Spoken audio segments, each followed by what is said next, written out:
Pero ¿cuánto cuesta el agua? ¿Lo has pensado alguna vez? ¿Cuánto pagaste por el agua el mes pasado? Lo interesante es que de pronto sabes cuánto le costó a la empresa de agua, pero ¿cuánto le costó a la naturaleza darnos ese metro cúbico de agua? El valor económico del agua es algo que todavía estamos estudiando.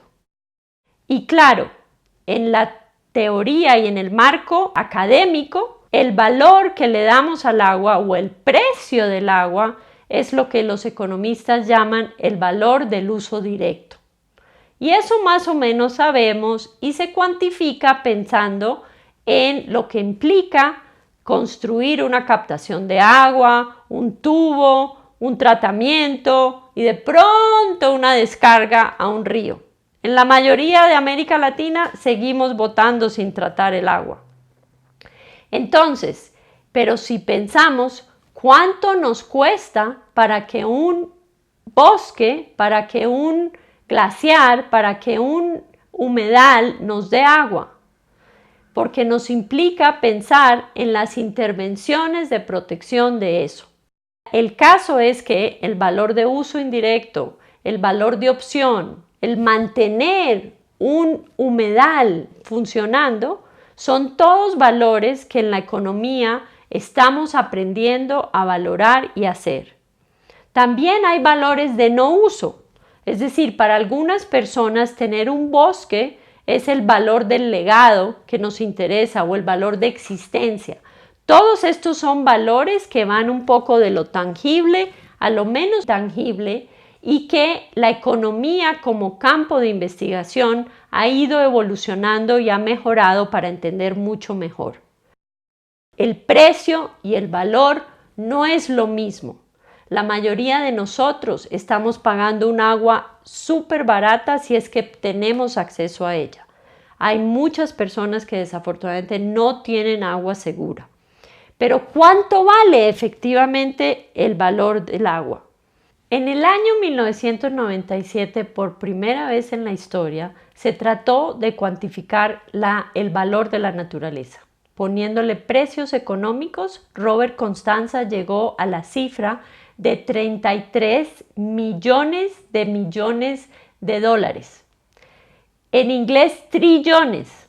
Básicamente, eso es mucho más que toda la economía del mundo, que en ese momento totalizaba 18 millones de millones por año.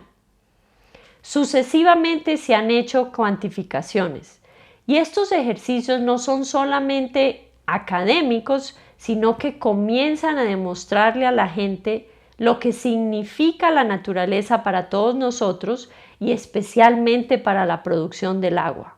No es gratuito, no es inagotable, no es un recurso renovable indefinidamente. Tenemos que invertir en su conservación. Y eso es lo interesante del nuevo campo de la economía ambiental. Poder empezar a entender cómo la valoramos y cómo le ponemos precio. No es lo mismo. Nos gusta pensar en muchas cosas intangibles que tienen precio cero, como es una sonrisa, por ejemplo, pero que no las pagamos, ¿no? Entonces eso lo mismo pasa con la naturaleza. Los pagos por servicios ambientales son esquemas que han leído ustedes, buscan solucionar esa incongruencia.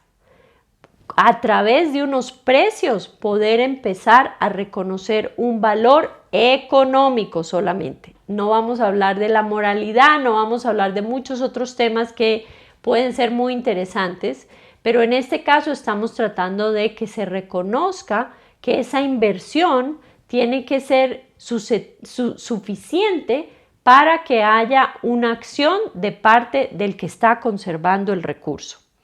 Entonces hay un esquemita típico que ustedes han visto y es como desde las partes altas, las personas que trabajan en los páramos o en las zonas altas pueden invertir en mejorar la protección de los ecosistemas, de los humedales, o de pronto no talar el bosque, o de pronto hacer una agricultura de menos uso de agroquímicos, de menos afectación del suelo, y ellos para hacerlo requieren una compensación.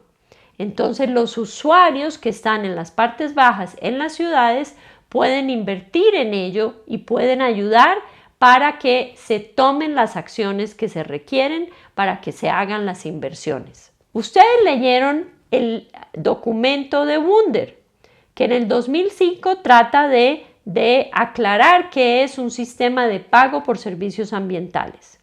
Es una transacción voluntaria que se realiza porque se define un servicio ambiental, como puede ser la protección del agua, como puede ser la fijación de carbono. Tiene que haber un comprador, ¿no? Es decir, alguien que esté dispuesto a pagar para protegerlo, y tiene que haber un proveedor, una actividad o una intervención que alguien está dispuesto a realizar para proteger esa agua. Y también se dice que ese pago o ese reconocimiento, esa retribución, es condicional. Si la persona que protege no lo hace, entonces no se le paga. Esa condicionalidad es bien importante entenderla y es de donde se ve la variación de los precios, porque apunta a que el que contamina paga o el que protege gana, ¿no? Esa es la lógica de estos esquemas. Y han sido desarrollados poco a poco para que la gente invierta en la protección. Con eso lo que queremos ahora empezar a pensar, bueno, ¿cómo se aplica en el caso del agua? Pensemos en el caso de la ciudad de Lima. Tiene el desafío de tener el suministro del agua en la época seca. Hay 4 meses en el año donde Lima recibe mucha agua, especialmente en las partes altas. De diciembre a mayo tiene mucha agua, pero resulta que de mayo en adelante hasta diciembre otra vez hay un déficit de agua. Requiere abastecerse. Claro, podemos pensar que construya unos reservorios bien grandes para poder guardar el agua, pero también podría hacerlo almacenando esa agua en un sistema natural, como puede ser un humedal, como pueden ser unas praderas, como pueden ser unos bosques, pero también lo podría hacer con técnicas ancestrales. Resulta que las comunidades altoandinas tradicionalmente, desde antes de los incas, hacían unas zanjas de infiltración o amunas donde ellos han podido proteger. Entonces ha sido una forma de recargar el ecosistema.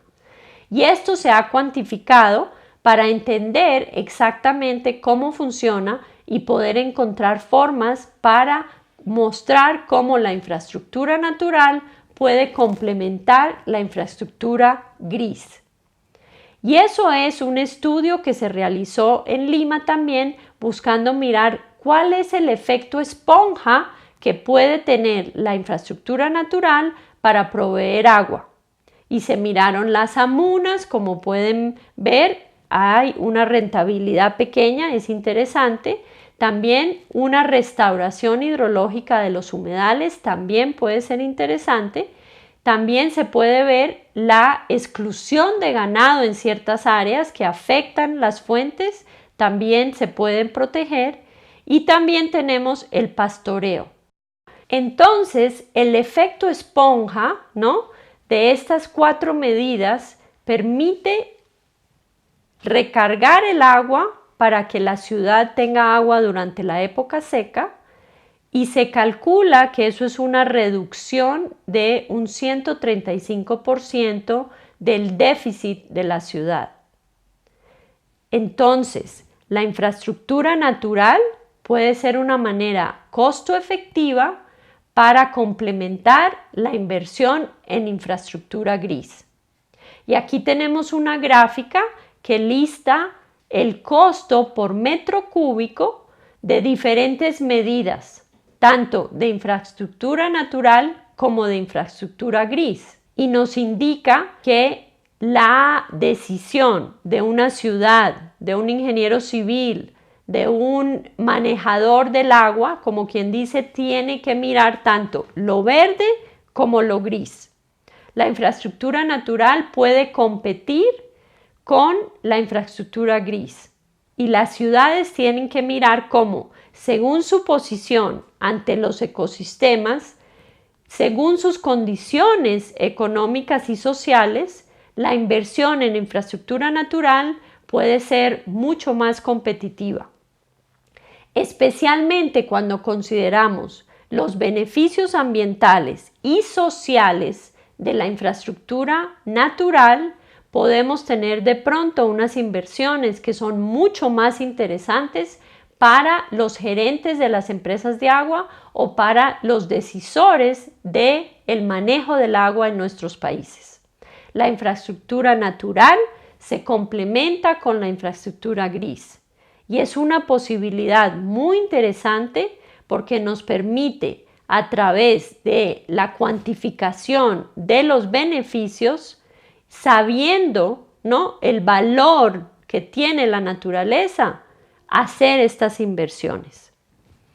Y claro, lo que es importante es medir, porque a veces lo que no se mide no se entiende. Esta curva de costos se sustenta en el concepto de poder cuantificar el costo de una inversión para lograr una efectividad en una inversión. Entonces, normalmente con el tema ambiental se habla de una situación con proyecto y sin proyecto, la famosa línea base. Y eso se puede ver cuando miramos diferentes indicadores. Aprendimos sobre indicadores inteligentes.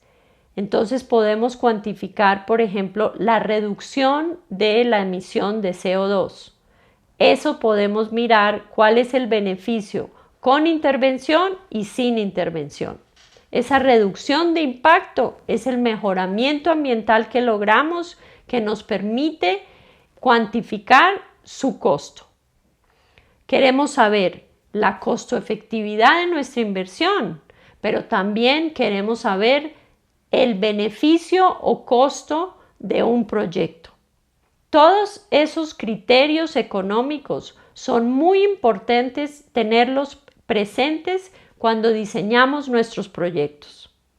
Hemos analizado diferentes esquemas, hemos analizado diferentes indicadores y también hemos hablado sobre las diferentes formas de cuantificar.